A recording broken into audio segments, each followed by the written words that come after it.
bruxismo não acontece somente durante a noite. Durante o dia você pode estar fazendo apertamento ou com algum hábito como jogar a mandíbula para frente, raspando os dentes, sem perceber, sem notar. Outra coisa, dores de cabeça frequentes, estalidos na articulação, dor nessa região do rosto, podem ser sinais de bruxismo ou de apertamento.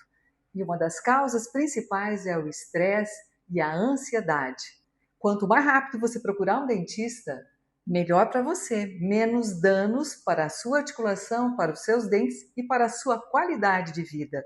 Se você se identificou com alguma dessas dicas, entre em contato, vamos agendar uma consulta e fazer uma avaliação. Te aguardo!